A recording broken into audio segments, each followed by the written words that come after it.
Converters, inverters, which do I have, or do I have both?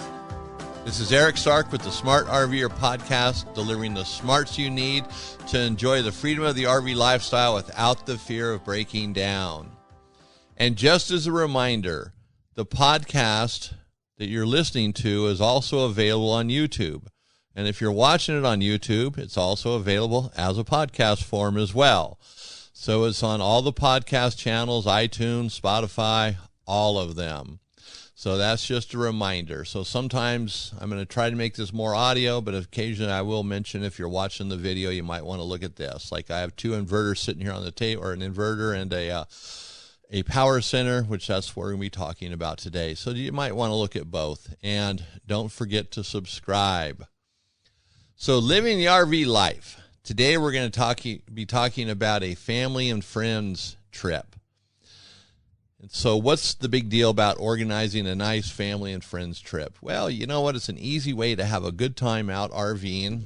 You don't have to, well, it's just you're with your family and friends. You know, it's pretty low-key, comfortable. You know, you're not in some RV park trying to make friends. You already have them there with you. So if you decide to organize a trip like this, you know, there's a lot of places where you can go that would be designed more for this, you know, with more activities, things to do. Families typically are going to be children and maybe even some pets, so that would be part of the considerations. So if you're going to do it yourself, organize it, or have someone help you, you know, maybe there's going to be 3 or 4 families, 1 family or 2 families organized, whatever it might be. Think about the destination where you're going to go. Don't just pick where you want to go and that's it. You don't want to be that dogmatic about it. But a pet-friendly place might be part of the destination in case someone does have a pet, or last minute someone decides to bring a pet. You know, things change. So having some plans that are flexible, not just cast in stone, where this is what we're doing, that's that. That makes it a little more difficult and not as fun. So even with family and friends, you get together on a trip like this, you know, you can still bond. You get to know each other a little bit better, especially when it's friends versus family. But you know what? When I'm together with my brothers, which I talk to them quite often, I still learn things about them that I didn't know. Oh, you're doing that? Your family's doing this? Cute. So we still get to know each other, and we get to know each other better, and that's all part of it. That's part of the whole RVing experience. And you just want to make sure everybody's on board with the trip before you ever set out. You want to make sure everybody knows what's happening, what activities there are, if you're going to have group activities, and make sure they're planned. You know, have this stuff kind of, you know, a little itinerary laid out. So someone who's organized would be best to do this. Yep. Otherwise, it'll be a raging disaster, or it could be. And on a trip like this, it's great to give everybody a job, or even if it's split up by families, you know, each family does something. That way everybody's involved in it. They all have a part of it. And it's not just one person doing the trip, it's everybody. And people like being involved in things. Mm-hmm. So someone might be able to plan how you're going to get there, which roads you're going to take. Someone might talk about how you're going to get, where you're going to eat along the way, where you can stop to have picnics if that's what you want to do. So everybody can be involved in it. And then, you know, there's entertainment. Once you're there, you know, if you have a projector, you can use the side of your RV as a projector screen. That's just nighttime entertainment, you know, fires and fishing, hiking, whatever the things are to do around there. Make sure you have that kind of figured out. So you're not just sitting around looking at each other going, this is really fun. Exactly. Who planned this trip? And, you know, when it comes to meals, everything, make sure everybody's involved, you know, not just one person, but everybody. Maybe even rotate meals around from one family to the next while you're there, whatever you want to do. But it's just a suggestion, you know. It's a great way to get together, and some members of your family might not even own an RV, but they could rent one. It's another way to get them out, and maybe they'll want to start RVing after that. Yeah. So that's a non-committal way to go. They just rent an RV and have a good time. I mean, how hard is that? And then they'll be with you, because a lot of people, I don't have an RV, I can't go. Right. Same excuse. Rent that RV. Don't give them an excuse, an easy way out. That's right. So, as always, RVing is a great way to make lasting memories, but when you're doing it with family and friends, the memories can be that much more. So what are you waiting for? Just pack up the RV and hit the road. Now, let's talk about staying on the road. So the subject today is about converters and inverters. Which do I have, or do I have both? More modern RVs have a combination.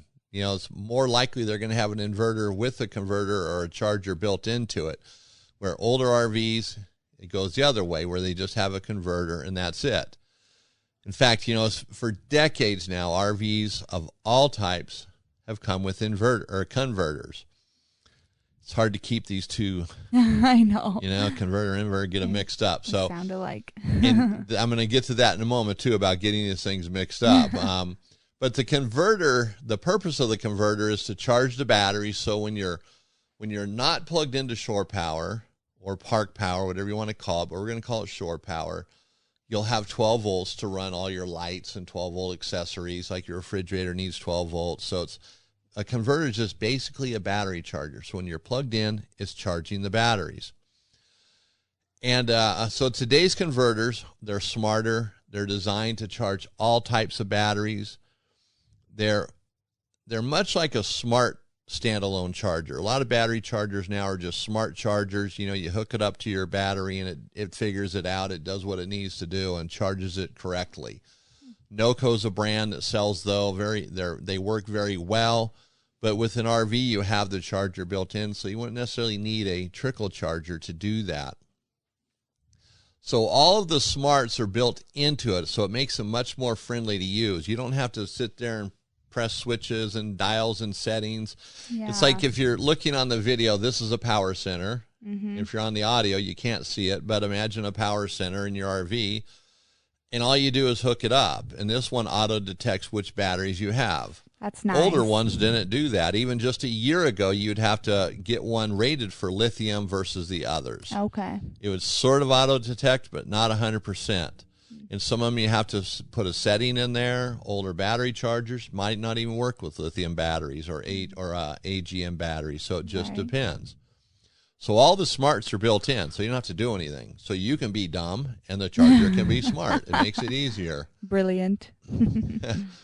So most modern converters as well will run the 12-volt system if the battery is dead or missing. So if your battery died, you haven't done anything with it, but you're plugged into shore power, all the 12-volt stuff should work as normal, like the battery's in there.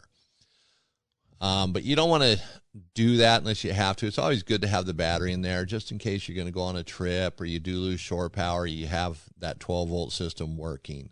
But it's just kind of it helps in case something happens to the battery or it gets stolen or whatever. You loan it to somebody or whatever, you know, who knows. So, so the thing with that being said, you have to make sure that the battery's not there, that the wires are taped up or capped off or something so they can't ground out and cause a short. I mean, typically it's just going to blow the fuses in a converter because they have anti-polarity fuses in there, so it's a safety net, but let's just avoid that, not blow the fuses. You might have a hard time finding the fuses, even though they're just 40 amp fuses, but you never know. Either way. So it alleviates the problem. So converters also have an amp rating. It's not just one converter fits all as far as the RV goes. So if you have, let's say, a 55 amp converter in your RV, you typically want to replace it with a 55 amp. You don't want to go smaller, or excuse me, you can go smaller if you had to. You could actually go a little bit bigger, but you still have to keep that amperage in mind because the wiring in the RV is set up for the amps. I mean, typically if you have a 45 amp RV, a 45 amp converter, you're not going to be overloading it with more than you should because your RV is already set up. It's already kind of where it's at. So I don't think it's a huge thing to overthink. You just want to be aware of that. So converters also come in different styles. You have a deck mount converter, where if you're watching this, we have an inverter sitting here on the table, which is this Go Power inverter. But that's what a converter looks like, a deck mount converter. It kind of looks like an inverter, except it has a cord coming out of it that plugs into a 110 volt outlet. It's a little smaller than what's sitting here. And generally deck mount converters,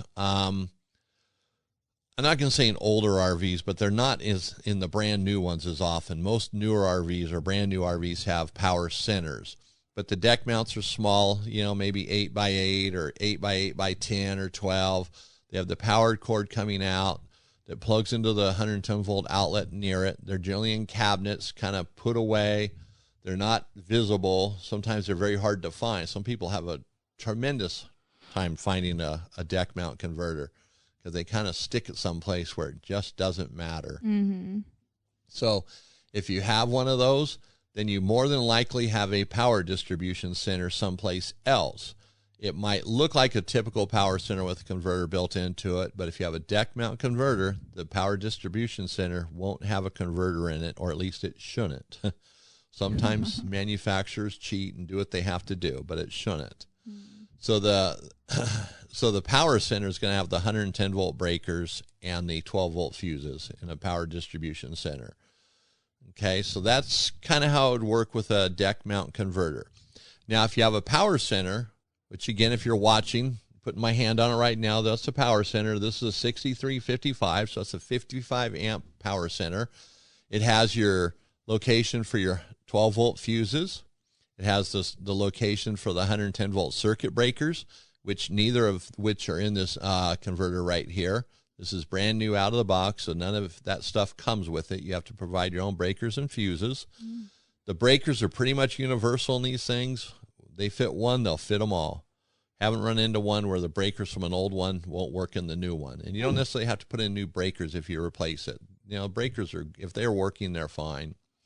So a power center, what's cool about it is it's generally very visible in the RV. It's not stashed away someplace.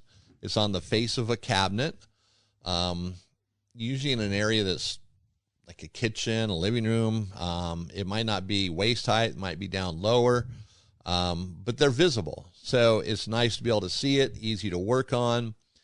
And most of your modern ones have a clear door on the front of it. The door itself might be black with a clear window, I should say, or an opaque or smoke window.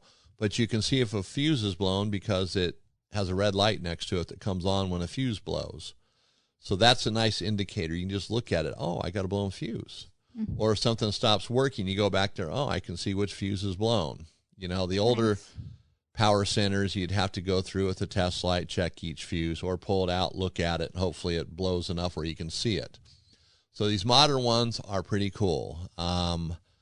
If you have an older power center with a built-in converter and the converter portion goes bad, I'm talking a metal one, the lower section, just go to new. Replace it with a new one. They're plastic, lightweight, easier to deal with. You got that fuse light in there to show if it's blown. That's worth it right there. And they're easy to replace. So now some RVs come with an inverter charger. And they might have a power center in the RV as well. Some of the manufacturers do this a little bit different. So the inverter charger basically is charging the battery just like the power center would do. Now, sometimes in these power centers, because of simplicity, what they have in stock, maybe they're so cheap it doesn't matter, it might actually have a circuit board in it or a main board for charging the batteries, but it's just not hooked up. So the inverter would be doing the work, but it's still in the power center. So don't get confused like that. If you have an inverter charger and you have a power center and you happen to notice there's a circuit board in there, the circuit board is probably not hooked up. So don't even worry about it. Just leave the board there, or take it out and sell it on Craigslist or something if you want to. But manufacturers do that because it's probably just cheaper for them to carry one thing and just shove it into everything rather than have two different models. Right. Less confusion, Yeah. And that's the way it works these days. I mean, even cars have been doing that for years. A wire loom has everything in the loom for every option available, but the car might not have the options, but everything's in the loom just in case. Mm-hmm. So power centers almost never need to be replaced, just the converter section of them. I mean, we're in this modern area where they've changed now. They're all plastic, and these are the modern ones. So that's why they'll probably never need to be replaced down the road. If something else comes out better, then yeah, it'd have to be replaced. So now let's talk about inverters. Now that you're a converter expert, that includes you too, Alexis. Okay. We'll test on this later. Oh, no. So inverters, what is an inverter? An inverter, well, a converter, let me back up. A converter takes 110 volts and turns it to 12 and charges your batteries. It's actually putting like 13.5 volts into the battery and it's charging. Okay. Now, an inverter is a little bit different. It takes 12 volts from your batteries and converts it to 110 volts AC power. So the 110 volts can be used to run a microwave or a 110 volt appliance, a fan, whatever it is that would run off 110 volts. That's the point of the inverter.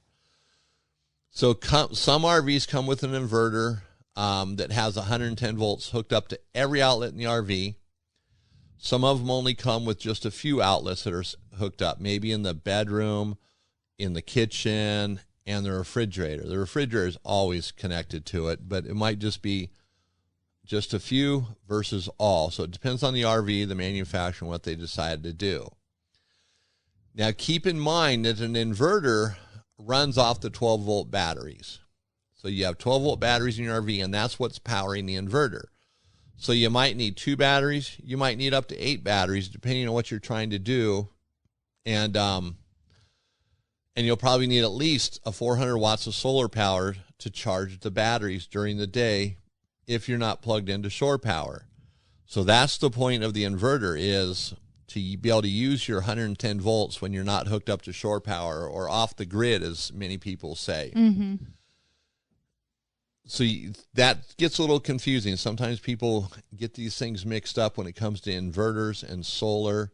Some people, because there's so much information and they get it confused, I think it's just they think the solar is going to run their microwave, and that's not how it works. Yeah. The solar charges the batteries power the inverter, and the inverter provides the 110 volts that would be normally provided by your shore power or a generator if your RV has a generator or if you can't travel with one.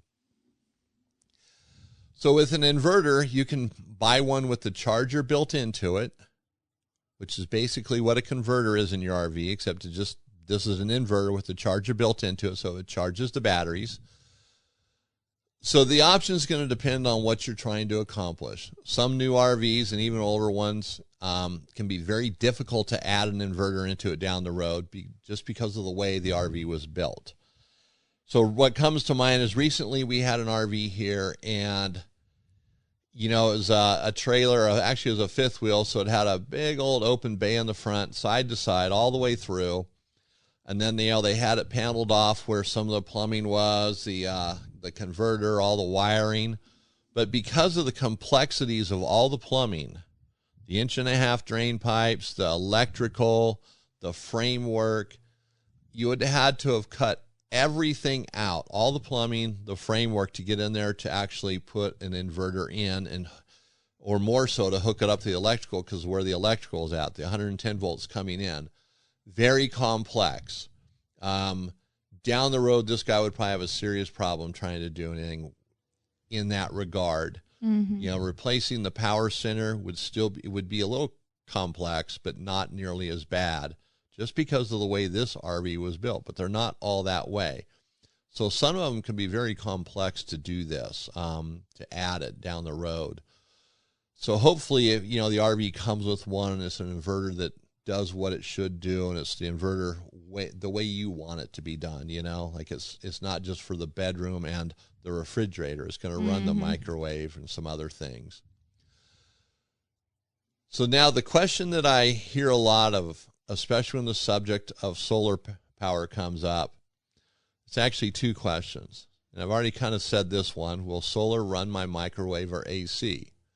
So no, solar only charges the batteries. And it does nothing else. It charges the batteries. And we're talking about RV solar here, but in general, that's what it does. So the other question is, do I need a converter or an inverter? So most RVs have a converter, so really it's narrowing it down to, do I need an inverter? So to keep this simple, an RV will almost always have a converter as part of the electrical system. Where the inverter, on the other hand, is different. It's assuming your RV doesn't have one, and if it does, you're probably set. But if it doesn't have one, and that's why you're asking, then you have to, explore this.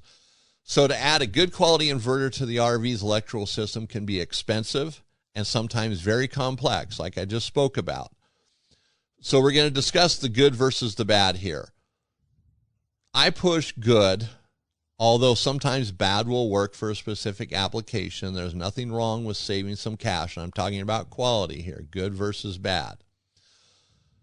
So if you are trying to save money, you might buy a lower end inverter, but it might work for your needs. We prefer to sell the better inverters, just like we do everything else, because our name's on it when it leaves here, because they bought it from us at Highway 93 RV in Victor, Montana. That's where they bought it, or they bought it from one of our websites. So we always try to sell the better of products. So you have to know that you'll need solar and you'll need batteries or more batteries. So that's something you have to be aware of. So you have to ask yourself, why do you feel you need 110 volts? Why do you need an inverter to create this 110 volts? Is it to make a cup of coffee in the morning? Is it to blow dry your hair so you can look good during the day? Always. Some might need to do that, and that's fair. Or is it to run the microwave for 20 minutes a day? So you have to really look at that. And those three things I just mentioned are pretty insignificant. A cup of coffee can be made on a campfire or a gas stove. Mm-hmm. Blow drying your hair. Yeah. You know, go to plan B, wear a hat, do your hair different. There you go. Run the microwave. What are you making in the microwave that you can't substitute with something else? Mm-hmm. So those are pretty small little things, but they might be important to you depending on the circumstances. And there might be other things, much bigger things. You know, there might be, there just could be, you know, you're handicapped. You have to have a certain piece of equipment, right? Things like that. We understand. So an inverter can replace a generator, but a generator might actually make more financial sense if money matters. So if you answered yes to any of the three questions I just asked, then you probably just need to get a small generator. And then to make it work with an air conditioner, you added a micro air soft start to that system, and you got it. The generator will run the AC with a micro air soft start, because the AC is actually what people really want to run the most. So true. Off an inverter, but that's a pretty hard thing to do in an RV. You know, you need more solar panels than your roof could handle, more batteries than you'd ever want to buy. So forget the AC, buy on an inverter. Plan on that small generator. In fact, most of the people that come in here end up purchasing a small generator. Yeah. Because it just makes more sense. And the generator can be used for other things. You know, you can use it around the house, on the ranch, on the farm, whatever. Power goes out. So that if you buy a small generator and a micro air, that's going to be approximately a $1,600 investment if you buy a decent one and install the soft start yourself. Or even another option could be like a power center, like the Energizer Arc 5. There's a ton of them coming out. I can't think of the name of the one that's really popular. Goal Zero. Oh, okay. So that's another one out there. So there's a zillion of them now. Everybody copied them, and they're all making them. So that's another option. That's just a small box the size of a lunch pail, weighs 11 pounds, 15 pounds, has battery in it, has an inverter in it, so you can have that 110 volts. You know, they might be a 500 watt, 1,000 watt, so it's not going to run everything, but depending on what you're trying to do, it might be a nice option. You know, like if you just want to recharge all your devices, there you go. It's a nice, simple way, and maybe run a TV at night or a CPAP machine, something like that. Those might just be a better way to go. $500 and you're done. And I kind of get into all this because in almost every case, the 110 volts sounds so cheap and easy to do. Oh yeah, it's just put on a solar panel and you got 110 volts. Put it in an inverter, you got 110 volts. It's generally more complex than what meets the eye. Although having 110 volts is pretty cool. You know, we can't deny that. Hey, just plug it in here. You're out camping with your family and friends. Yep. You can run your 110 volt blender when they can. Man, you can be the king of drinks that day. That's right. But is it worth it? Even being cool comes with a price, right? Yeah. So if money doesn't matter, not a problem. So just analyze it. Is it worth the money? Is it really going to be worth it? Or does it just become another pain point as well? You get so used to this, then it fails, and it's like, oh, no, now what are we going to do? Yeah. And everything you add to your RV is just one more thing you got to maintain. Mm-hmm. Doesn't matter what it is. It's going to need some sort of attention. Right. And things break. So you add an inverter, you have to understand how it's going to work, where the fuses are. If it fails, can you live without it? Can you bypass it? Will the RV work without it? So those are good questions to ask and understand how it works. So the bottom line is when it comes to 110 volts, you have to really decide how often you're going to want it, how often you need it. If you're camping where there's always 110 volts or more often than not, then I wouldn't even consider an inverter. Even a generator could be, off the table if you're always around 110 volts. But only you can answer this question because it's your RV and it's your family and it's how you guys like to go RVing. No one else can answer that question. So the Smart RV'er is going to put his money on red as well if you're talking about a generator. When I say red, I'm talking about a Honda 2200 watt generator. Big red as they're called because that and a micro air, you're covered for the air conditioner. And it's a done deal. And Honda makes the best generators on the market no matter what anybody says. Yep. They are it. Mm-hmm. So if you're going to buy a generator, a small one, get a Honda 2200 watt. Depending on where you're at, they might be $1,200 to $1,500. Well worth the money. Throw a micro air soft start in there, and you're good to go. Mm-hmm. And speaking of micro air soft starts, Alexis, did you know we sell those online? I did not. We do. It's Smart RV Yay. Parts Center. They're there, micro air soft start, or you can call us. There we go. We've got them ready to ship, sitting on the shelf, gobs of them. So go get one. There you go. That's the call to action today. Go get one. All right. So now we're coming up to our next stop, our vacation destinations. Awesome. And today is Mammoth Lakes, California. Mm-hmm.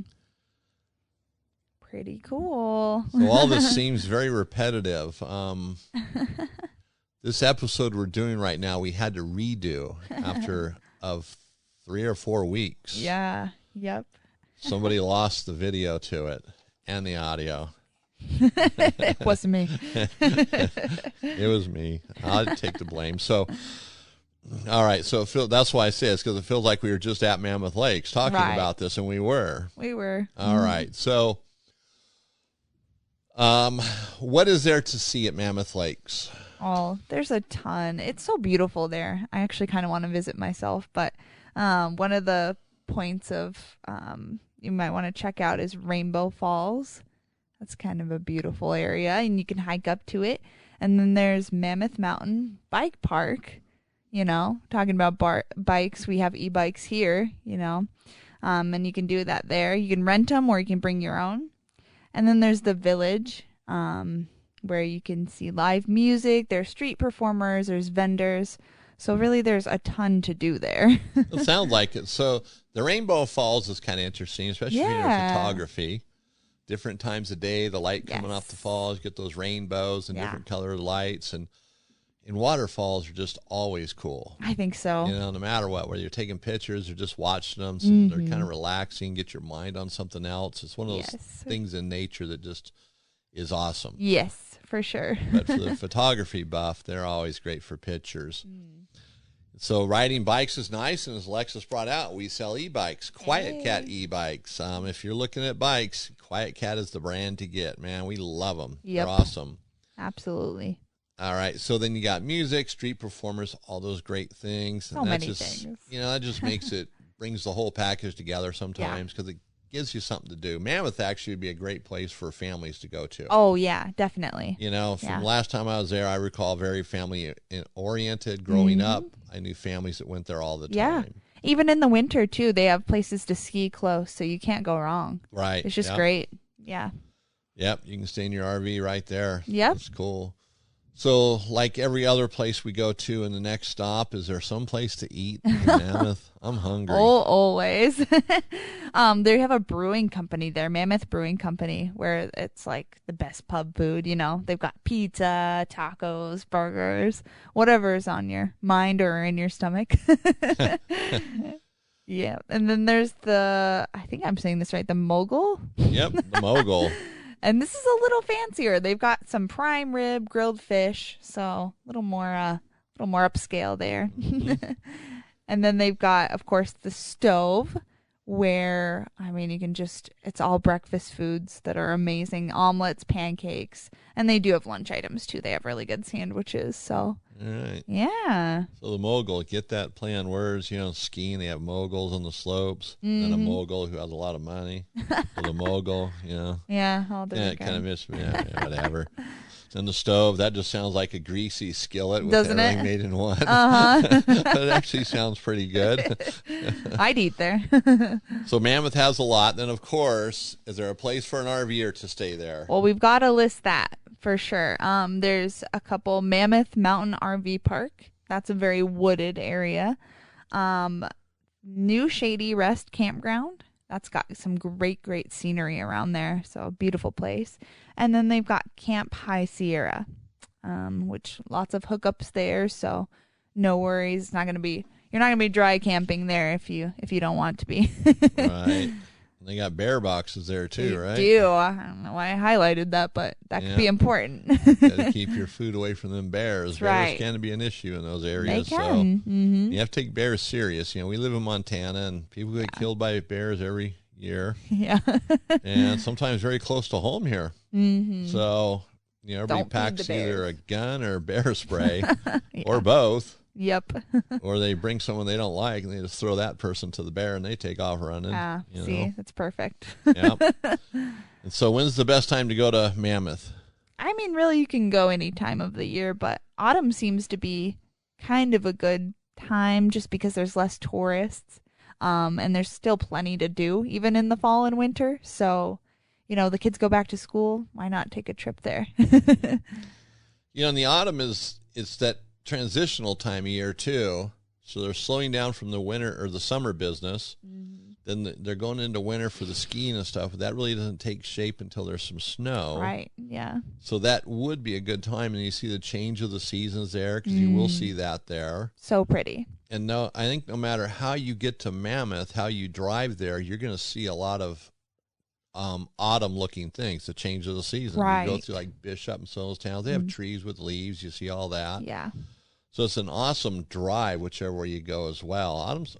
Mammoth is a very cool place. Yeah. That's where the San Andreas Fault runs through there, so that makes it kind of interesting. You actually climb into the fault and stuff. So that's, for whatever reason, I can say you did it. That's about all it's going to amount to. Yeah.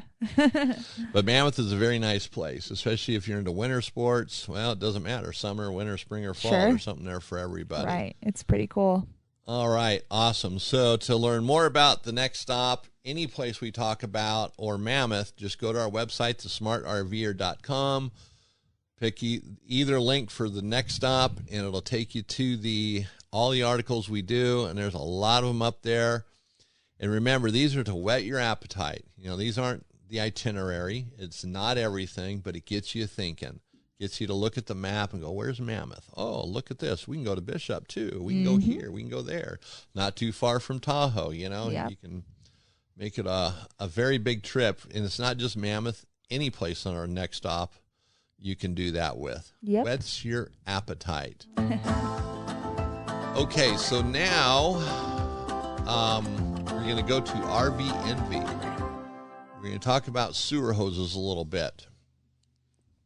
We're going to have to do a video on sewer hoses. Yes. We'll do one of our Fast Tip Fridays on that because there's different types, different fittings. And you walk into a store, if they have 2 or 3 brands, even one brand, and they carry the different qualities, right, it's going to make it a harder decision. But basically there's, 3 brands that or 4 brands that really to choose from. There's Volterra, there's Thetford, there's Camco, and there's Presto Fit, and then there's the house brands that distributors make or have made for them. And quite often Volterra is making those. So a distributor might have a brand that looks a little bit different. The RV store might be carrying it because it's priced a little bit cheaper. But it's usually the same quality, the same type of thing. So don't be afraid of house brands. As long as it looks like something that's going to work good. Presto Fit is kind of their own unique little system. I personally don't really sell it in the store. We have a couple little fittings here and there, but I think this winter they're all going bye-bye. It's just not that popular of a thing. It used to be years ago. You had to push it, though, but not anymore. We're done with that. So Volterra and Camco are the 2 that we sell the most of. Thetford is there. They have a good product. We just don't want to add a third to our system. Yeah. Because just with one brand, you have good, better, and best. Then you got other stuff, too. You got on the low-end, really low-end sewer hoses, the blue ones, the brown ones, don't have fittings on them. Yeah. In brown, I got to be careful. The Rhino Flex has some brown, but they are good hoses. I'm talking about like the Volterra brown ones that aren't the same quality. But when you're buying a sewer hose, you know, like I said, it can be confusing to go in the store. Just ask for help if you can't figure out which good, better, and best is, because that's really the way you want to slice it up. Good, better, and best. You know, and they're priced accordingly. You know, Volterra has some sewer hoses that sell well over $100, you know, for like a 20-foot one. So, and then, you know, they have some that sell for the same length. 20-foot one might be $40, $45. So there's a big difference there. And so it depends on how you're RVing. You know, if you're going to be hooked up all the time, full timing, you know, or not full timing, living in your RV, just buy the best. Be done with it. But if you hardly ever use your RV, then the good might just be the way to go. You know, it just depends on what you're doing. Yeah. But don't get confused by all the brands. Just look for good, better, and best. The fittings all kind of work the same. Each brand comes up with their own little spin on the same fitting. Volterra kind of revolutionized the sewer hose business years ago when they came out with the kits with fittings on them. They've always been ahead with the fittings, and everybody's kind of followed their footstep, trying to make something different and better. Ultimately, they all work together, kind of do the same thing. So we'll do a video on that on Fast Tip Friday, which we're actually keeping up on these. Every other Friday, a new video comes out for Fast Tip Friday. And in between those, we're doing the podcast, which also now is available on YouTube as well. And eventually, we're going to start putting everything on Rumble, too. That's another platform very similar to YouTube. Just another place to put our stuff. Just so you know, if you're already going to Rumble in the future, you can look for that. And we'll let you know when we do that. So if you need help with an RV, you can call us. You can email us. You can text us. You can go to the smartrver.com to get that information, to get a hold of us. If you have questions, you need help, you need to purchase something, because we got the answers. We really do. You know, just recently, someone called with a Solera issue. This will be a video down the road. We're the only ones that could solve this for the person. Everybody in the country he talked to, according to him. Wow. Took 2 months for him to finally get a hold of us, to finally find us. When he did, problem solved almost immediately. Awesome. So we know what we're doing here. Mm-hmm. And just lost my thought. Oh, well. Hate when that happens. Oh, yeah. If you're listening to the podcast, subscribe to us, whether it's iTunes, Spotify, subscribe to us. Mm-hmm. And also in the episode, generally you're going to find a link to the website if you don't want to go searching for it anyplace else, or just it's too hard to type in the smartrver.com, because sometimes on a smartphone, if that's how you're listening, can be. But the episode should have that in the details. You also have a little more information in there as well. If you go to YouTube, subscribe to us. Subscribe to us. We want everybody to start subscribing. You know, stay up with what we're doing, what's going on. We're changing. Like if you're watching this now, look behind me. We got some new stuff on the walls. Smells like glue in here today. That's why we're so happy. Oh, that must be it. Raging headache. Don't understand why. No. So yeah, and also, if you're listening, try to get to YouTube and check out this podcast as well. Ever how you want to take this in, we're good with that. We're just giving you options here, trying to make it a little bit better. Like I said, the Fast Tip Fridays, those are very specific to products. They are being put out on the podcast as audio only, but it's not going to have the same effect as watching it on YouTube. But if you're driving, it's going to be better than nothing. All right, so I want to thank everybody for hanging out with us today. Well, this episode went a little longer than normal, I think. Oh, no, we started a little bit late. Anyway, we're done for the day. So I want to thank everybody for listening today. This is Eric Stark with the Smart RV'er Podcast. It's been awesome hanging out with you. So if I don't see you on the road, let's connect at thesmartrver.com.